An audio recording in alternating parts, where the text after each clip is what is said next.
Ya, ada 4. Yang pertama apa kemarin? Dekomposisi atau pemecahan masalah. Memecahkan masalah menjadi bagian yang lebih kecil, menjadi yang lebih kompleks. Prinsip berpikir komputasional yang kedua tentang apa? Apa ini?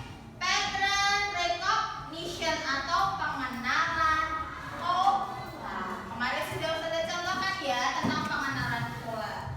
Yang ketiga tentang abstraksi, menyaring informasi yang penting-penting saja. Kemarin saya memberikan contoh tentang gajah.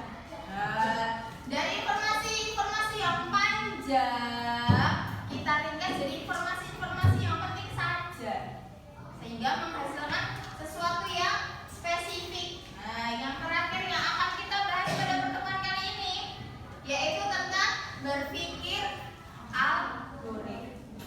Hari ini kita mau belajar, kita mau mendalami tentang yang ini, prinsip berpikir komputasional yang keempat atau yang terakhir yaitu tentang berpikir algoritma.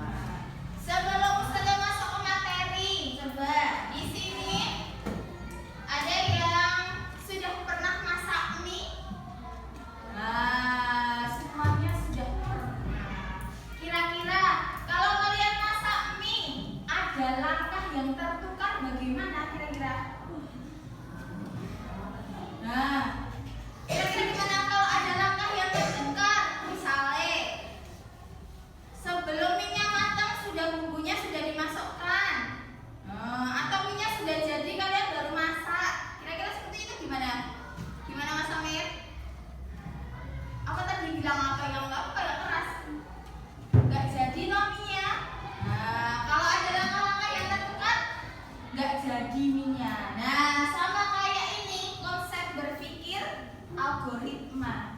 Kalau ada langkah-langkah yang tertukar, nanti tidak jadi. Berpikir algoritma yaitu menyusun langkah-langkah, instruksi, ataupun prosedur yang sistematis untuk menyelesaikan masalah tertentu. Menyelesaikannya secara urut, step by step. Nah, di kelas 4 kemarin sudah belajar teks prosedur, membuat jus jambu, membuat nasi goreng. Sama, konsepnya sama seperti ini, berpikir algoritma harus menyelesaikan suatu masalah dengan tahapan-tahapan tertentu. Contohnya, banyak sekali contohnya berpikir algoritma. Yang pertama, nah, kalian melakukan aktivitas sebelum berangkat sekolah. Tidak mungkin toh kalian sudah sampai sini tapi belum gosok gigi, ya, belum mandi. Kan ya nggak mungkin.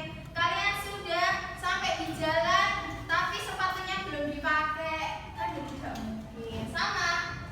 Yang kedua, langkah-langkah mencuci pakaian. Nggak mungkin kalian jemur baru dimasukkan deterjen nih. Nah, itu bukan mencuci namanya, berbeda. Yang terakhir adalah langkah memasak makanan. Kalau langkahnya tertukar berarti tidak jadi makanannya.